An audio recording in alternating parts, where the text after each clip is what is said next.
So today I'll deliver a training about Grammarian. In our everyday lives, grammar is everywhere. We use it at home, in streets, at work, in school, and so on. It is the core of a language, regardless of one's culture, mastery, or understanding of it. Learning proper grammar is important because it is the language that makes it makes possible for us to effectively communicate with each other. And you don't have to be an English teacher to be a grammarian. Usually people who want to learn grammar choose this role. How, for instance, I usually choose this role because I want to learn more grammar rules. However, you still have to prepare yourself when you take this role. So the first step is, in order to teach grammar, you have to find ways to improve your grammar. English grammar is so diverse, it has a lot of exceptions, and it's in constant flow. So you have to stay up to date on the rules, on the new rules. And I want to provide you several techniques you can improve your English and your grammar. Firstly, you have to decide for yourself which type of English you want to use. American or British, because they differ in terms of vocabulary, grammar rules, and accents. You don't have to mix them. Don't make a porridge. Secondly, you can learn by watching videos.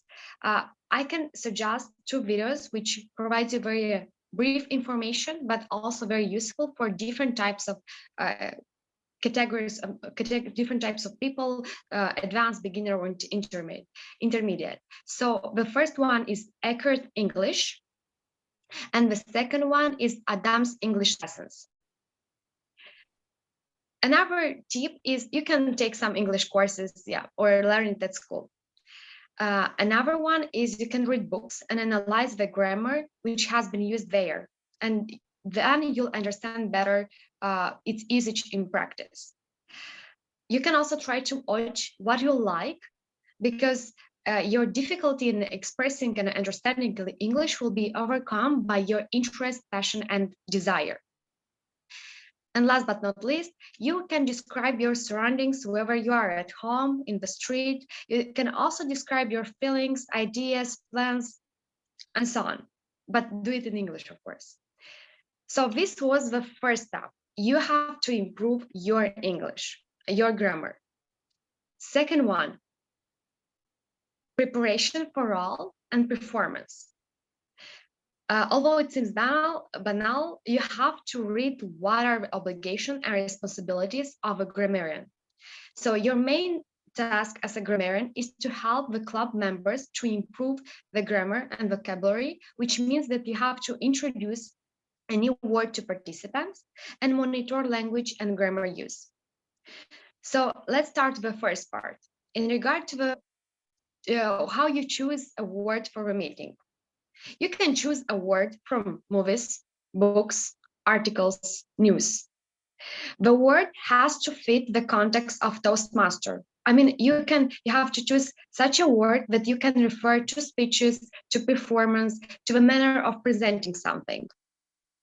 Additionally, the word also had to fit the context of a theme. Let's say whether it's Christmas or summer holidays or another theme.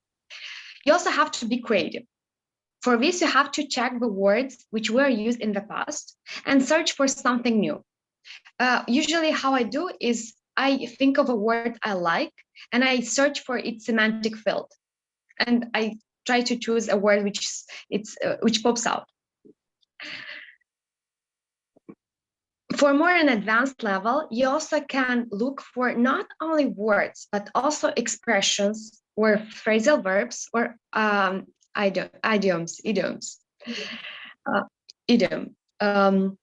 And also you can, as a grammarian, can advise people not to use the original form, as you mentioned, let's say in the introduction. You might advise him to use the word as a verb or as an adverb or adjective or noun and so on. So this was the part with how you can choose and introduce a new word for a meeting. Moving to our second subpart is which consists of monitoring language and grammar.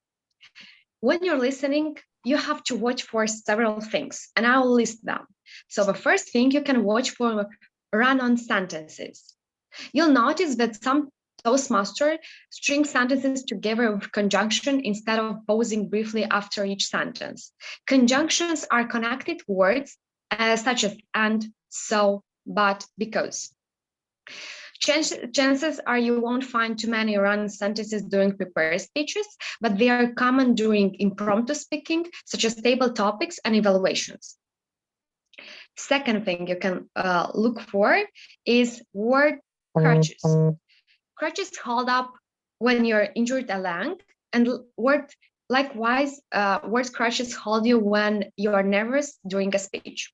They help fill the gap between one thought and the next. Is a common word crutch. The speaker may not be aware when he says this. However, the listener will start to focus on those oft-repeated words. And audience members may even start counting how many times the speaker uses this word, and suddenly they are no longer focusing on the speech content. So it's very important to point out these word crutches. Second, taboo language. This covers off-color jokes, profanity, and anything racist or sexist. Should this type of language creep into a Toastmaster speech or our speech, the grammarian needs to point out so that the practice on continue. But what is not a taboo is subject to personal preference of each audience member. So you have to be careful just not to use some offensive words. Moving next, you have also to pay attention to redundant words and phrases. Let's say, instead of absolutely essential, you say only essential. Instead of at a later date, you say only later. Instead of color of blue, you use only blue. Instead of during the course of, you might use only during. Another example is like month of January, use only January, or if at all possible, you just can say if possible. And sometimes these impressive phrases can actually lessen the impact of a message. And if a Toastmaster is close to the timing requirements of a speech, such redundancy take up valuable seconds better used elsewhere. Another thing you can watch for is factual errors. Even the smallest factual mistake can discredit the entire speech, so it's important to make the speaker aware of it. I'll give you an example. It's related to war, so not a very, let's say, common topic in Toastmaster, but I'll give an example so you understand what kind of factual error could be. So one veteran Toastmaster described a general marching into war with medals shining on his chest. Having been in military and war, the grammarian had to point out that soldiers don't actually wear their medals in combat. So yeah, it's really important not only to pay attention to the grammar, how the words are used, but also whether there are some factual errors. Additionally, you can also pay attention to acronyms or jargon. I pronounce it correctly, dear English teacher? Yeah. Yes, yeah. Jargon. So every industry has its own buzzwords and technical terms.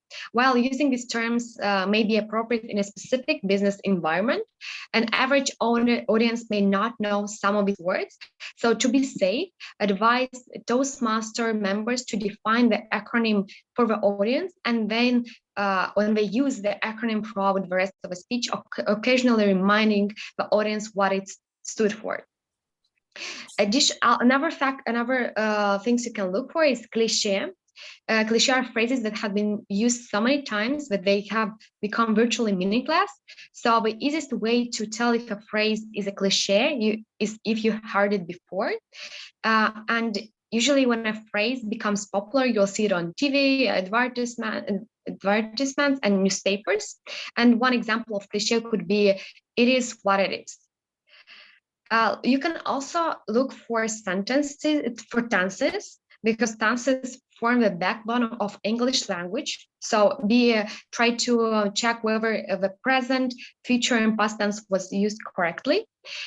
Second, moving forward, you can also look for standard for order of words, which means that, for instance, we use subject before a verb, and so on. But you can also pay attention to the order of adjectives or main clause and subordinate clauses. And lastly, you can also look for words which are borrowed from other language and check how they are in English. Let's say Andrei Volkov defined how is молодец in English. I think it was youngster or something like this. So the list of things to look for might be a little overwhelming at first, but start with listening for one element and then add another one the next time you're grammarian. Soon, both you and your club members will benefit from your newfound skills. And I mentioned only about mistakes, but you also have to look for different beautiful expressions, ideas, and thoughts, and they have to counterbalance all the mistakes. So we have to feel that we know more beautiful things and correct expressions of English than mistakes. I use now how it's called, run-on sentence.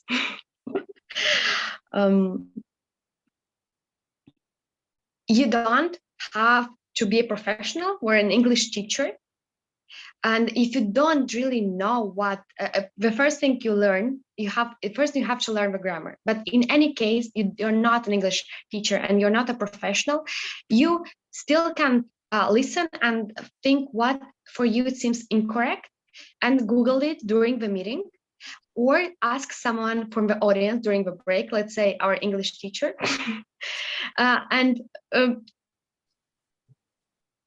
Because I think this is very important, because people do not exhaust these remedies and come to the stage and just tell that I don't know grammar. So I think you have to exhaust every remedies.